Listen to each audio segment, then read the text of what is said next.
Yengil remontdan chiqqan bir xona, ikki xona qilingan. Ijaraga qo'ysanglar ham indamay $500 atrofida ketadi. Biz hozir Xonsaro Zastroy sharafidan qurilgan JK Diplomat Novostroykasiga keldik. Bir xona, ikki xona qilingan, 4-etaj, 16 etajli Novostroyka.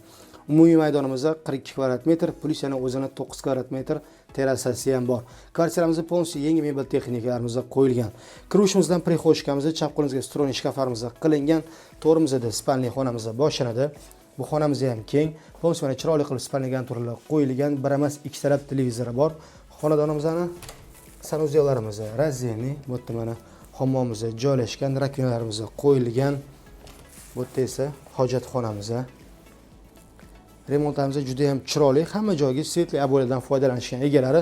Bu yerda zal plus mana kuxnyamiz. Kuxnya garnituralarimiz qilingan, steralka, xolodilnik, hamma neobxodimiy texnikalarimiz bor. Xo'p, narxiga keladigan bo'lsak, narxini uy egalari 64900 deb aytishyapti. Kvartiramiz ma'qul kelgan bo'lsa, bemalol kelib savdo qilishingiz mumkin. Oson uylar biz bilan oson. Rahmat, sog' bo'ling.